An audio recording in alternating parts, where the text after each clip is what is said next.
Radar USA. Dois olhares de cá e de lá sobre o melhor e o pior da América. Um podcast transatlântico de Germano Almeida e Ana Rita Guerra. Radar USA, episódio 11 da série Sábado, e um episódio muito especial porque pela primeira vez em vários anos, Ana Rita, estamos a fazer esta gravação in loco. Estás aqui connosco no estúdio dos podcasts Sábado. É verdade. Olá, Germano. Obrigada pelo convite para vir aqui ao estúdio, que é uma coisa muito especial, pela primeira vez. Desde 2022, não é? 4 anos. Desde umas semanas antes do início da guerra da Ucrânia. Já há algum tempo, são 1600 dias. 1600 dias. Muito bem. Ana Rita, é inevitável uma nova guerra de larga escala ao Irão? Na verdade, há uma nova guerra ao Irão neste momento. Eu não sei se alguma vez a guerra foi dada realmente como terminada, apesar de tudo o que nós fomos ouvindo. Depende daquilo que tu queres dizer por larga escala. Vamos ter militares dos Estados Unidos a entrar no terreno? Não sei. Mas parece-me que estamos mais longe agora de uma resolução do que o que estávamos antes de todo este memorando de entendimento. Parece que tivemos ali a resolução quase feita e agora voltámos ao princípio. Se calhar estamos até um bocadinho pior, porque o Irão já percebeu o que é que funciona e o que é que não funciona. O Irão neste momento nem sequer precisa tanto de investir no enriquecimento do urânio, porque sabe que o Estreito de Hormuz é uma arma poderosíssima e que pode conseguir alavancá-la para conseguir o que quer. O condicionamento iraniano de Hormuz é uma espécie de dissuasão do regime em relação a futuros ataques americanos a mais longo prazo, parece-me isso. E, portanto, estamos nesta fase paradoxal em que o Irão continua a atacar navios em Hormuz, condiciona Hormuz, com isso os americanos continuam a atacar capacidades iranianas de o fazerem, mas não a ponto de impedirem que os façam, e portanto estamos aqui numa guerra intermitente, aparentemente limitada nos objetivos, mas de cada vez maior intensidade, e não se vê forma de separar. Eu creio pelo menos que o memorando de entendimento de meados de junho foi à vida, não está a ser respeitado. Ainda ontem disse no programa que provavelmente o que isto vai redundar é num novo memorando de entendimento que leva a um outro cessar-fogo, noutros pressupostos, mas acima de tudo há uma questão tem a ver Trump. Quais pressupostos, que diferença é que haverá para o memorando que já tinha sido assinado? Ou seja, eu não estou a ver que os Estados Unidos consigam muito melhor do que aquilo que conseguiram, e aquele memorando não era bom de todo, era bem pior do que o acordo que estava anteriormente em vigor com Barack Obama. Portanto, não estou a ver o que é que os Estados Unidos podem conseguir, principalmente Trump dizendo que tem o objetivo de controlar o estreito e até de cobrar ele uma portagem, sem colocar tropas no terreno, isso é praticamente impossível. Portanto, entre aquilo que a administração de Trump quer para o futuro, para a resolução deste conflito, e aquilo que realmente nós vemos que é possível, vai uma distância muito grande e, portanto, no entretanto, vamos continuar a ter esta pressão sobre a distribuição de combustíveis em todo o mundo. Os preços vão continuar a aumentar. Quando os preços aumentam, tudo encarece também, não é? Porque não é só a gasolina e o gasóleo, é também os alimentos e os produtos. Basicamente, estamos a ver um resto de 2026 que não vai ficar melhor ao nível económico.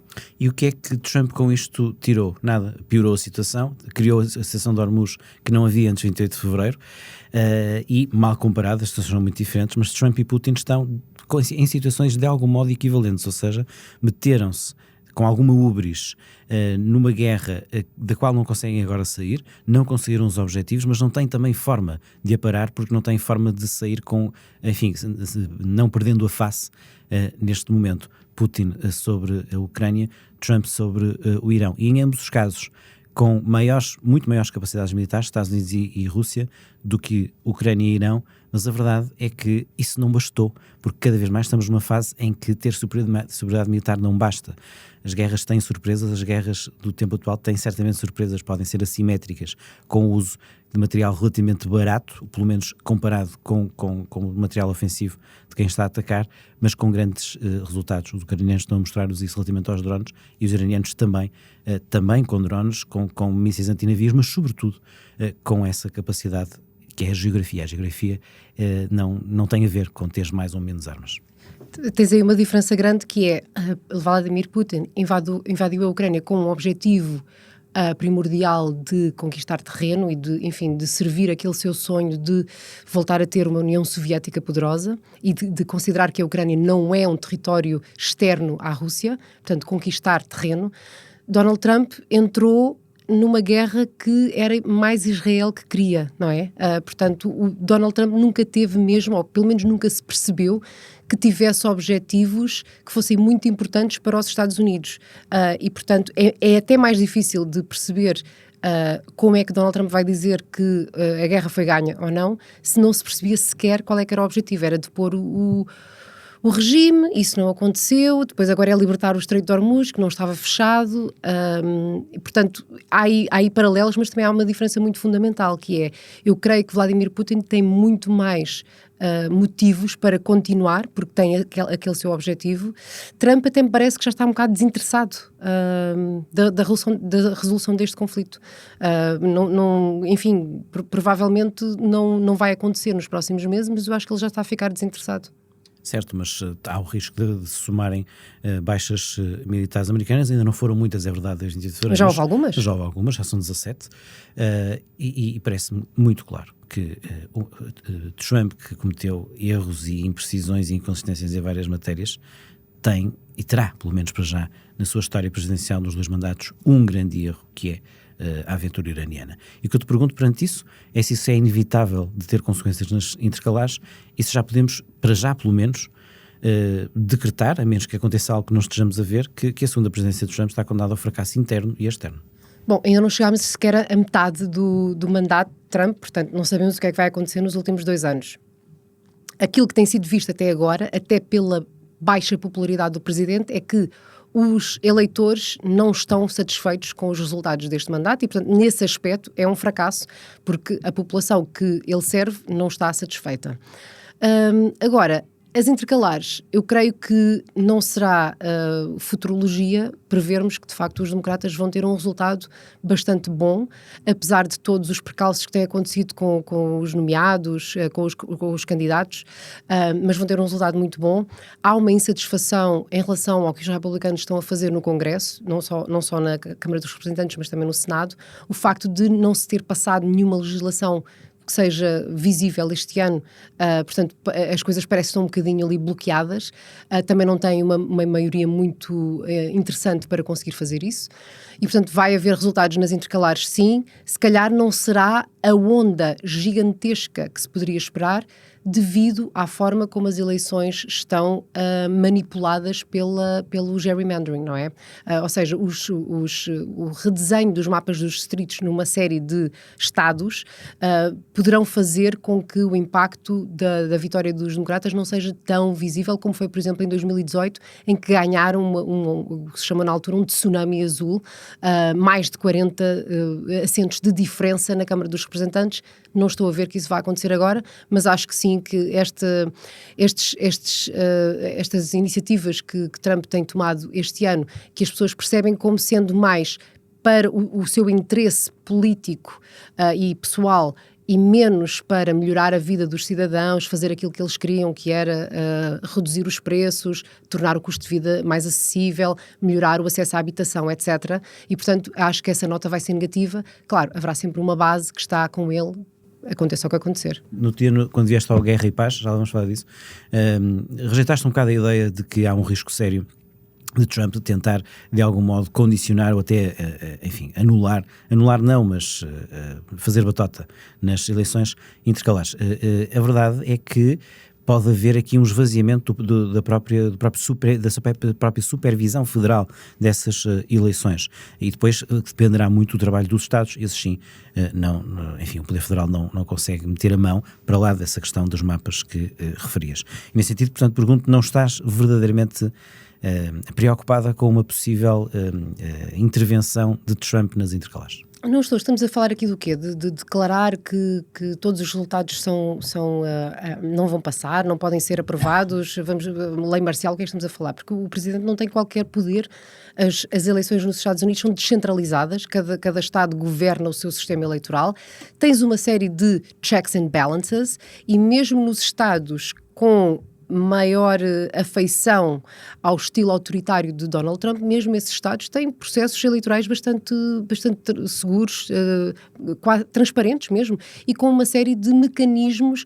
para se pedir recontagens, para se ir aos Supremos de cada estado. Quer dizer, não estou a ver como é que num país com 50 estados, o que significa 50 sistemas eleitorais diferentes, regidos por uma série de mecanismos que estão protegidos pelas constituições de cada estado, como é que o poder federal vai conseguir fazer alguma coisa? Portanto, não estou mesmo preocupada com isso, a não ser que tivéssemos ali uma catástrofe e realmente um estado de exceção de tal ordem que fossem suspensos os resultados das eleições, uma coisa que nunca não podemos sequer pensar, quer dizer, um escândalo que o Supremo Tribunal não ia deixar acontecer. Olhamos agora para o Partido Democrata, que parece que tem neste momento uma ala esquerda mais excitante, mais dominante em algumas decisões, também na sua tração mediática, claramente Zoran Mamdani em Nova Iorque, e o que isso está a representar também nas escolhas em Nova Iorque e noutros estados. Depois também por um estudo que saiu há uns dias, que mostra que os três políticos americanos mais populares são os três democratas, dois deles dessa ala, Zoran Mamdani e Bernie Sanders. O outro, Barack Obama, parecia ter representado essa ala e depois claramente governou mais ao centro, e a verdade é que nenhum deles pode ser candidato presidencial em 2028. Zoran Mamdani, que depois da eleição em Nova Iorque de facto está aqui a lançar, parece que uma nova geração também de candidatos à esquerda. No entanto, depois há outros exemplos e outros estados. Eu olhava, por exemplo, para o Michigan, onde neste momento há uma luta pela optação da primária democrata, da admissão democrata, muito interessante, com Abdul El-Sayed, apoiado pela ala esquerda, apoiado por Sanders, por Mamdani, por Warren, a ter fortes hipóteses, mas também a congressista Haley Stevens, um pouco mais ao centro, financiada por grandes doadores, por grupos pró-Israel, de uma área muito da saúde, que é um tema muito importante no Michigan, e ambos têm hipóteses. Michigan, que é governado por uma candidata, por uma governadora da ala centro-esquerda, Gretchen Whitmer. O que vier a ser definido no Michigan pode definir um pouco a agulha democrata nacional? Eu acho que não, porque estas batalhas, enfim, pode-se falar aqui de uma guerra civil dentro do Partido Democrata, entre aqueles que estão mesmo muito à esquerda e aqueles que querem ser mais centristas, de forma a poderem depois ganhar 2028, porque estão sempre a olhar nisso. Mas isto são candidatos locais, que respondem muito aos problemas locais, e apesar de poder haver aqui uma instrumentalização por parte dos republicanos, de dizerem, como estão a fazer com o Mamdani, por exemplo, que é, olhem para os democratas, eles são comunistas, são socialistas radicais, isto é o que eles querem fazer em todo o país, etc. Aquilo que eu tenho visto é que estas corridas locais não se traduzem para fora dos estados, a não ser que haja, de facto, um congressista, por exemplo, ou um senador que ganha ali um perfil de tal ordem nacional por alguma coisa que aconteça que acaba por transbordar essas fronteiras estaduais. Agora, o que isto sinaliza é que dentro do Partido Democrata nos últimos 10 anos, e principalmente desde que Donald Trump foi eleito pela segunda vez, tem havido uma ida para a esquerda. Tem havido um cansaço com esta classe geriátrica que tem governado os dois partidos. Há uma sede de candidatos mais novos, de candidatos diferentes, que tenham ideias para resolver os problemas que as pessoas têm, que muitas vezes têm a ver com saúde, não é? O facto de o Sistema Nacional de Saúde dos Estados Unidos ser inexistente, não existe, e do Obamacare, o Affordable Care Act, ter sido basicamente esvaziado pelo fim dos subsídios federais. Portanto, as pessoas querem ver isso, principalmente esta geração mais nova, eu não diria mais nova até. Pelo que eu tenho visto, as sondagens indicam que a geração que está mais receptiva a este tipo de candidatos muito à esquerda são aqueles entre os 34, 35 e os 44, 45. Portanto, é aquela geração que passou pela crise de 2008, portanto, passou pela recessão, que se calhar agora quer comprar casa, que tem filhos, que está ali a chegar aos 40 anos. Mas curioso, eu não te mostrei uma análise bastante profunda sobre o que estás a dizer, e o que se identifica do que dentro do Partido Democrata são mais da ala Mamdani, Sanders, Warren, progressistas, que querem respostas para aquilo que estás a dizer, achas que mais brancos ou mais negros? Mais brancos. Mais brancos, exatamente. Sim. Exatamente. Os negros são um pouco desconfiados de uma coisa muito sofisticada ideologicamente. Sim. É claro que quando nós fazemos estas análises não podemos mandar um cobertor para cima de toda a gente, Claro, e é sim, uma tenda mas há uma que tendência, tem toda a gente. Há uma tendência, nota-se mais claramente. educado, mais brancos e mais jovens, mas o que estás a dizer também é verdade. Não é exatamente o segmento mais jovem, é o que estás a dizer. Não são os de 20 anos neste momento. Esses até estão a ser um bocadinho atraídos pelo centro-direita, que é uma coisa interessante. Ainda um bocado decorrente do que foi o Trump apanhou muito disso, agora muitos estão a tirar, e depois os mais jovens estão muito desconfiados, por exemplo, do que vem aí no mercado laboral relativamente à inteligência artificial. Sim. Portanto, estão um pouco a travar uma demasiada mudança, não é? E também não é uma geração que vota todas as vezes. Ou seja, sim. flutua bastante. Portanto, a questão que estavas a perguntar era se isto é um indicador claramente de que o eleitorado democrata está mesmo a virar à esquerda, e isso vai arrastar o estabelecimento democrata a ter que escolher candidatos mais à esquerda. Não, acho que isso tem a ver com cada corrida, com cada estado. O Colorado não é o Michigan, a Califórnia não é o Nevada. E 2018, deixa-me dizer, a grande vitória democrata em 2018, que era a tal Blue Wave e Pink Wave, muito feminina, produziu na verdade uma figura nacional, que foi a Alexandria Ocasio-Cortez, não produziu mais. E 2 anos depois, o candidato não teve nada a ver com isso, foi Joe Biden. É verdade, e isso tem muito a ver também com o facto de, quando tu começas a falar de uma corrida nacional, aí entram forças que não estão nessas corridas locais, e aí entra muito aquilo que é esta pessoa é elegível ou não? Esta pessoa tem um apelo nacional ou não? Há testes, há grupos de focos, não é? São entrevistadas muitas pessoas em vários sítios, fazem sondagens patrocinadas pelos partidos, para tentar perceber até que ponto é que isto vai dar ou não vai. E eu aí acredito muito pouco que uma figura como uma Alexandria Ocasio-Cortez ou até como um Bernie Sanders volte a subir. Sei lá, tu perguntaste-me aqui num programa atrasado sobre o Ossoff, não é? Poderá o Ossoff... Nesse estudo que te falei, em que põe o Obama em primeiro, o Mamdani em segundo, o Sanders em terceiro, o Partido Democrata em quarto, em quinto aparece o John Ossoff.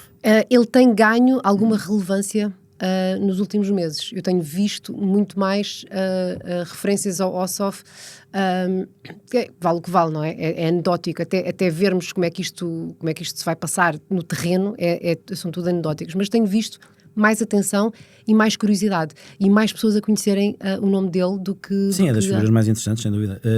Depois, há aqui uma outra dimensão muito interessante. Já sabes, se eu tiver que escolher só uma corrida nas intercalares, é obviamente a corrida ao Texas. Posso estar enganado, mas eu estou com um feeling que é desta, e só para quem, enfim, acompanha mais ou menos, mas não tanto.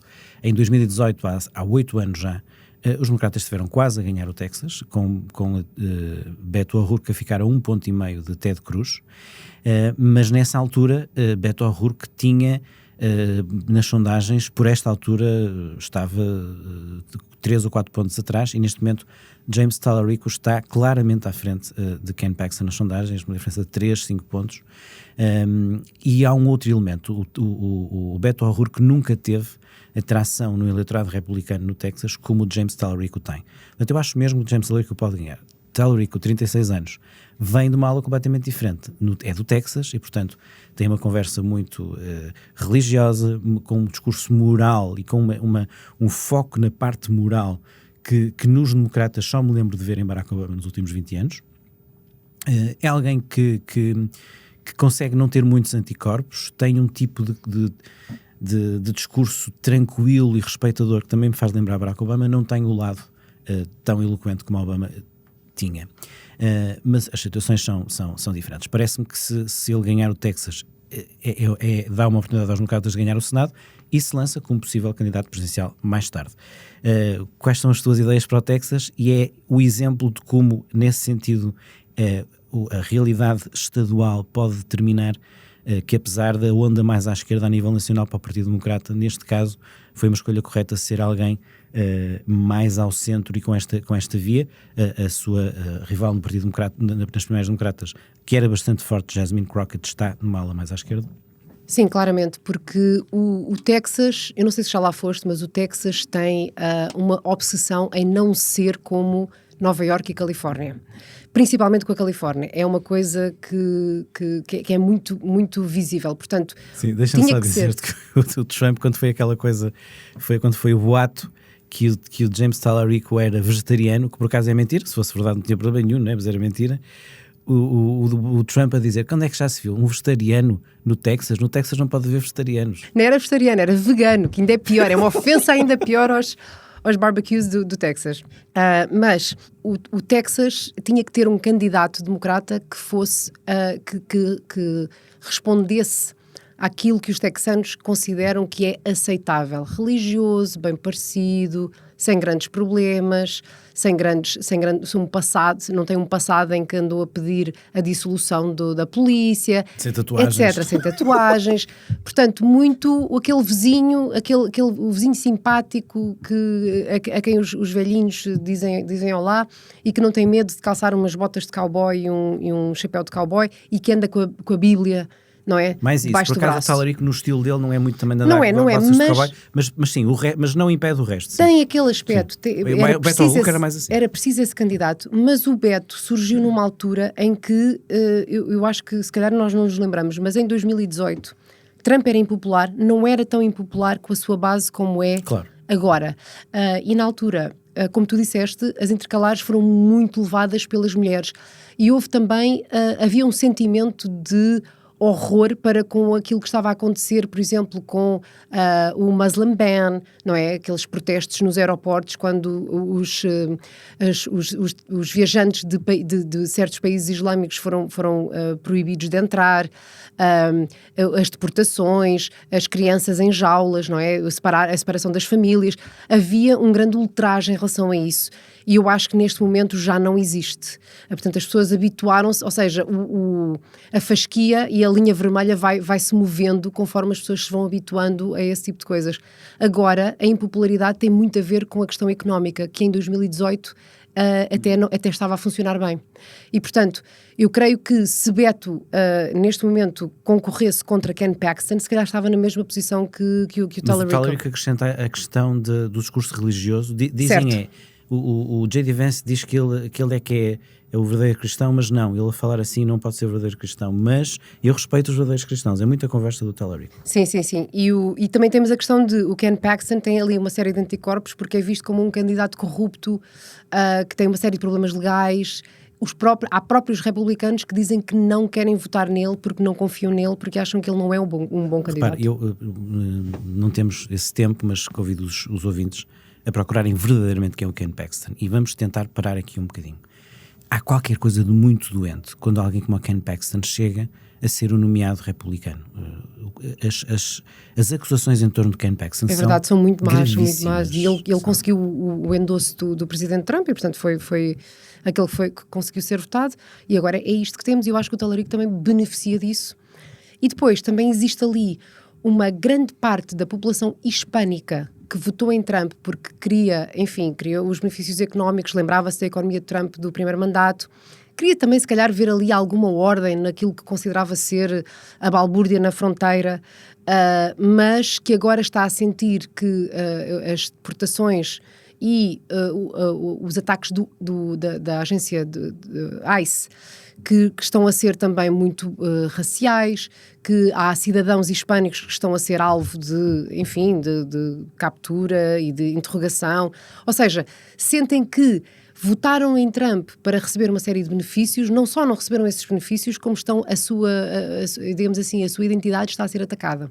E, portanto, eu penso que eles também estarão mais abertos a votarem num Talarico, apesar de continuarem a considerar-se republicanos. Podem votar em Talarico e depois, nas outras corridas, continuarem a votar republicano, que é uma coisa que nós já vimos no passado. Se tu tivesses que apostar hoje, dizias que o Talarico ia ganhar o poder? Eu acho que sim. Achas que vai ganhar? Eu tenho estado a ver há umas as sondagens. Semanas achavas que ia perder. Eu tenho estado a ver, pois mudamos a opinião quando vemos as sondagens. Bom sinal para o Talarico. E eu tenho visto as sondagens consistentemente, ele está a subir, está à frente e está a subir. E portanto, quando continuamos a ver isso, a meio do verão, já com poucos meses até novembro, com uma guerra no Irão que não tem maneira de acabar, e com novas mortes, por exemplo, às mãos do ICE. Ou seja, todas as questões que não beneficiam os republicanos na ordem do dia, então eu aí acho que ele tem mesmo uma probabilidade. Não sei que aconteça qualquer coisa em Só outubro. para contextualizar, no Texas há 30 anos que um democrata não ganha uma grande eleição no Texas, seja para a presidência, seja para o Senado, ou para um cargo, sim, para a presidência do Senado, exatamente, ou para o governador. Onde esteve mais perto foi de facto em 2018 Beto O'Rourke ficou a 1,5 ponto de Ted Cruz, que ainda por cima é um senador importante. Houve ali uma perspectiva na corrida de 2020 e que, sendo que Biden ganhou a Geórgia e o Arizona, e portanto o Arizona até pode ter algumas semelhanças com o Texas, e a verdade é que e chegou a estar à frente do Texas em algumas sondagens, mas depois acabou por perder por 5 pontos. A Hillary Clinton perdeu por 5 pontos também, e a Kamala Harris perdeu por 9 pontos, e portanto ainda, apesar de tudo, estão a aproximar-se, mas ainda não estão lá, os democratas do Texas. Vamos ver se é desta. E se o Talerico ganhar no Texas, achas que é um futuro candidato presidencial? Eu aí já tenho um cedo. bocadinho, eu acho que é cedo, e tínhamos que ver também como é que ele se ia comportar, porque às vezes temos, por exemplo, um senador Fetterman que ganhou e que havia uma grande esperança, não é, nele. Sim, mas entretanto E de fritou a repente, pipoca, não é? ideologicamente, não sei Fritou a o que é que pipoca. aconteceu. E, É o mais portanto, ele- trumpista, é dos mais trumpistas no Senado. Portanto, nós temos que ver, ou seja, se ele for eleito, como é que vai comportar-se, como é que vai ser a sua carreira no Senado, Claro. e daí então tirar eleições. Naquela coisa de ter um discurso que vai para lá das divisões partidárias e um discurso agregador, é, nos últimos 20 anos, um dos 2 ou 3 casos que me parece mais próximo do que foi Obama, embora não chegando lá, atenção, acho que nunca mais apareceu ninguém como Obama nesse aspecto. É verdade. Entretanto, a distância do Graham Plattner e o problema democrata no Maine. O Maine é um estado democrata, mas com uma instituição republicana no Senado chamada Susan Collins, que me irrita um bocado, confesso, porque tem a fama de ser das pessoas mais anti-Trump, mas que vota com Trump em mais de 90% das situações, e portanto é disto que estamos a falar, e que fecha os olhos a muita coisa, mas que estava de facto atrás do Graham Plattner, que era uma personagem estranha, com uma conversa que parecia mais republicana do que democrata, mas depois também muito crítica do Trump, com uma persona que parece mais um apoiante de Trump, mas que depois se mostrava como eu é que falo, uma espécie de populista de esquerda, digamos assim, e depois acabou por cair com acusações de violação, tentativa de violação. Como é que as coisas estão no meio? Houve. O Graham Plattner, eu acho que é o perfeito exemplo de porque é que não deve haver operativos dos partidos em busca de candidatos no meio do nada, que nem sequer, que tu tens que convencer a candidatarem-se. Percebes? Tu, para teres um bom candidato, esse candidato tem que ter uma ideia, o que é que ele quer fazer, tem que ter uma inspiração. Ser um candidato político é difícil. Tens que estar sempre a angariar fundos, tens aquilo que se chama OPO, não é? As pesquisas da oposição, o que é que vai sair do teu passado. Se os teus piores segredos estiverem na manchete, o que é que isso vai fazer à tua vida? Podes ou não podes ser candidato? Tens ou não tens ideias que queres ver? Ou seja... Mas concordas que há um double standard? Porque o Plattner caiu e bem, mas o Paxton não caiu e fez coisas piores. Claro, mas essa é que é a diferença que os democratas dizem que têm, ou seja, que é não elegerem este tipo de pessoas, um Eric Swalwell, um Graham Plattner. Eu acho que houve aqui problemas graves no vetting, ou seja, na análise do que é que foi o passado desta pessoa. Eles foram lá, eles identificaram este tipo, convenceram-no a concorrer e não fizeram a análise, o escrutínio ao seu passado que deviam ter feito. A sua utilização do Reddit, aquelas opiniões controversas, tem uma tatuagem com símbolos nazis que ele diz que não sabia que eram símbolos nazis naquela altura. Deviam ter falado com todas as ex-namoradas. Temos história de guerra como temos, temos um presidente como temos. Claro, mas isto, tem isso tudo, não é? Mas se os democratas dizem Sim. que os seus candidatos são diferentes, não podem Certo. depois ir fazer a mesma coisa. De acordo.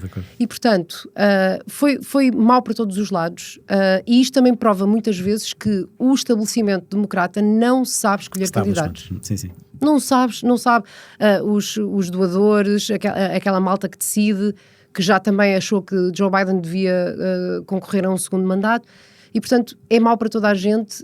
Vamos ver agora o que é que acontece. Ainda bem que as pessoas, que vai haver escolha entre mais do que um candidato, não é? Não vai ser, olha, Agora vai este, como aconteceu com a Kamala Harris, porque nós sabemos que isso foi uma das coisas que as pessoas não gostaram, o facto de sentirem que lhes foi impingido outra pessoa, mas de facto, a esta altura do campeonato, com um Trump no poder, eu fico estupefacta com este tipo de erros por parte dos democratas. A partir de agora, Ana Rita, em todos os programas vamos fazer isto, que é, quem é que achamos que vão ser os candidatos presidenciais em 2028? Começo eu. Republicano, Marco Rubio, democrata, Gavin Newsom. Eu acho que Gavin Newsom, pelos democratas, sim, mas eu acho que J.D. Vance vai conseguir ter ali alguns apoios, pelo menos para desafiar Marco Rubio. Certo, eu não tenho dúvidas que numa eleição geral o Marco Rubio é mais competitivo, não tenho qualquer Também dúvida. acho. Mas pronto, mas enfim, já vimos tudo no política americana. Mas Vance é o herdeiro natural. E o que é que a morte de Lindsey Graham te disse? Como é que reagiste a ela, essa personagem tão contraditória? Alguém que era um dos maiores amigos da Ucrânia, e eu agradeço-lhe por isso, mas também era um dos maiores aliados de Trump, depois de Trump o ter humilhado. Isso eu acho que lhe reduz um pouco o legado. Claro, teve ali um momento em que a espinha dorsal foi abaixo e não conseguiu manter a idoneidade das suas opiniões e da sua posição. Ele conseguiu, nós já falámos sobre isto também, ele conseguiu entrar no círculo privado de Donald Trump. Essa proximidade ao poder é sempre muito interessante para estas pessoas. Eu fiquei surpreendida, não sabia que ele estava doente, não achei que ele estava doente, não achei que era uma das pessoas que estavam ali em risco. E portanto, acho que houve muita coisa que ele fez em relação à Ucrânia que estava certa. Portanto, defender o armamento da Ucrânia para se defender da Rússia. Por outro lado, também era uma das personagens mais rocas, não sei bem que nós dizemos Falcão. Isto em português. Falcão. Não, umas personagens mais falcão de querer de facto, não só o Irão, mas defender Israel. Defender a intervenção americana. E terraplanar a Palestina, não é? E portanto, e depois tem essa característica que era uma pessoa capaz de dizer, o 6 de janeiro, agora é que isto foi realmente muito mau. E depois, passado umas semanas, começar a desculpar e dizer, não, realmente não foi assim tão mau.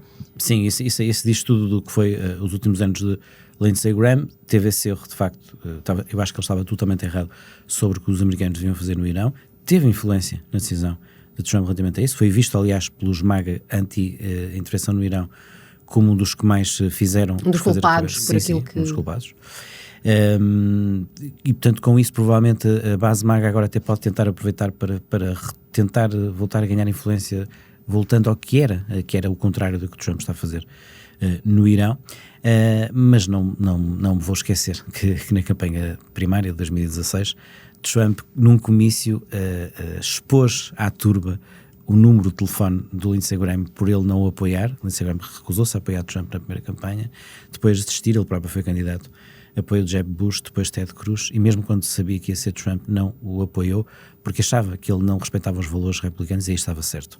E ele deu o número de telefone à assistência, e isso é um dos vários momentos de irresponsabilidade de Donald Trump. No entanto, de facto, isso foi recordado quando morreu, por exemplo, pelo filho de Biden, Hunter Biden, e por outros democratas. Ele era era de uma linhagem antiga no Senado, que tinha amigos pessoais democratas. Joe Biden era um deles, Ted Kennedy era outro, Joe Lieberman, o primeiro judeu a entrar num ticket presidencial americano, foi o candidato a vice de Al Gore em 2000, era outro.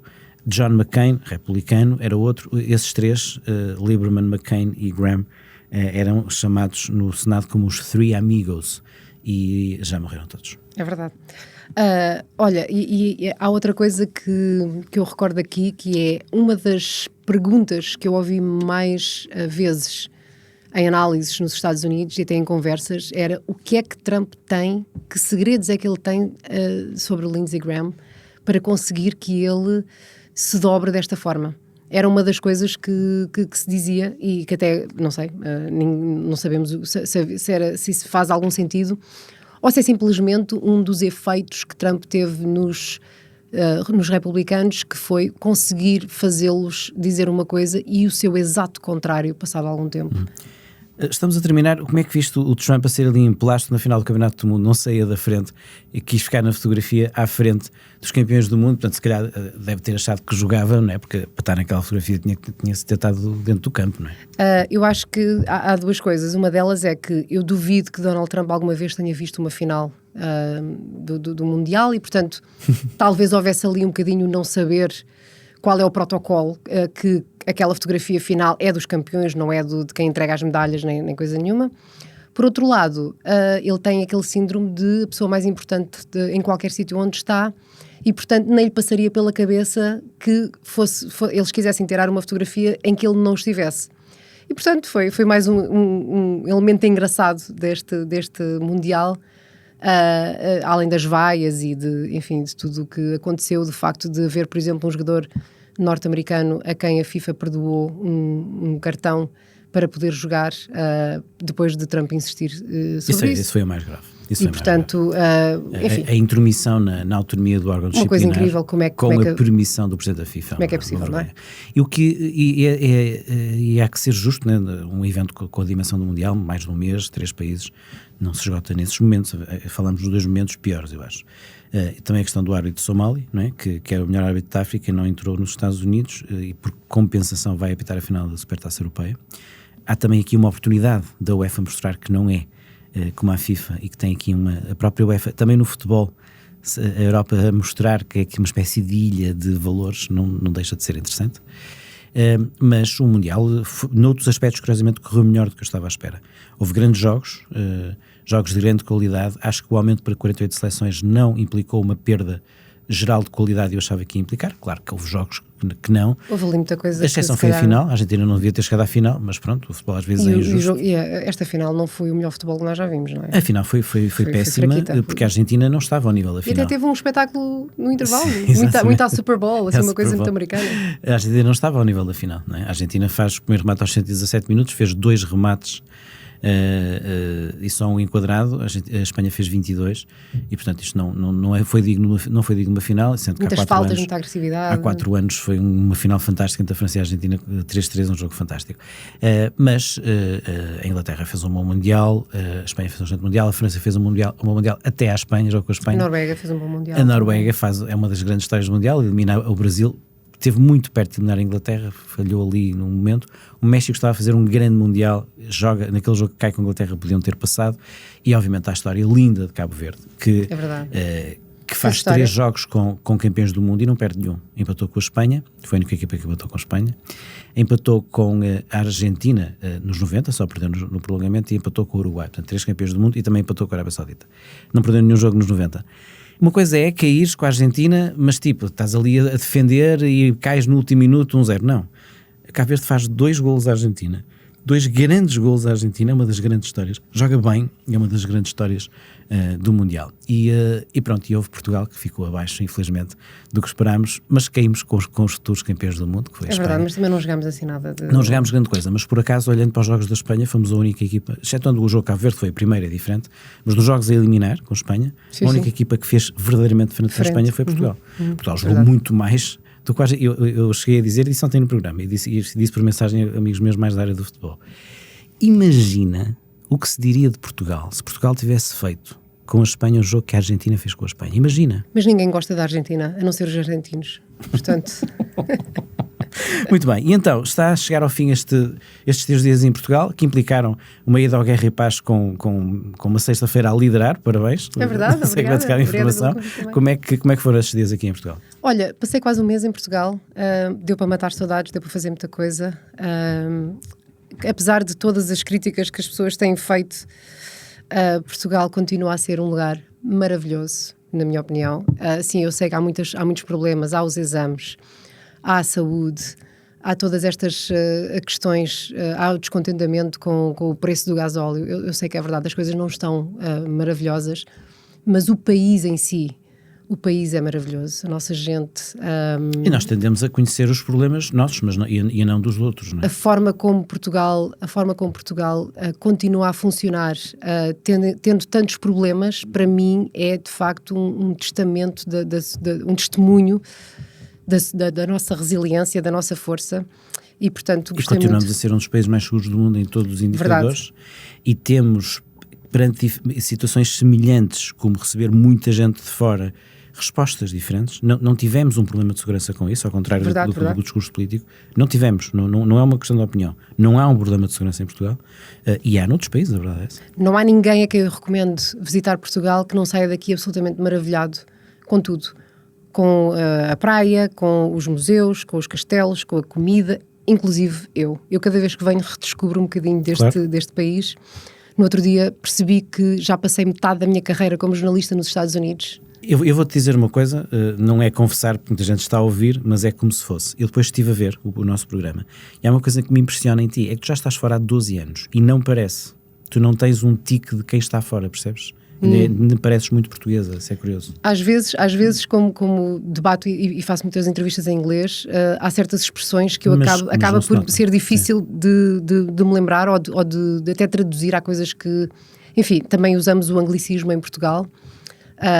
E portanto às vezes tenho essa dificuldade, mas eu tento ao máximo a continuar a acompanhar tudo o que se passa. Continuas a ouvir muita coisa em português? Ouço muita coisa em português, ouço muitos podcasts, ouço faço muita... leio os jornais todos. Pois, isso nota-se. Em Portugal. Há pessoas que estão há menos anos fora que já estão mais estrangeiradas, digamos. Sim, é uma coisa que eu gosto muito de Portugal, eu gosto muito de ser portuguesa. Eu não fui para fora por não gostar de Portugal, eu fui para fora porque aquilo que eu faço, não é? Que é ser correspondente estrangeira, não se pode fazer cá. E eu queria contar uma história que tem que ser contada a partir da Califórnia. Claro. E portanto, mas continuo a gostar muito de Portugal. Mas ponderas voltar a Portugal nos próximos anos? Nos próximos anos eu diria que não, até porque tenho filhos pequenos, mas no futuro sim, até porque o meu marido adora isto, é super fã de Portugal, tem mais camisolas da seleção do que eu e do Sporting também, que ele manda vir. Portanto, sim, talvez venhamos ou então talvez estejamos numa situação de passar cá um tempo e depois passar lá algum tempo.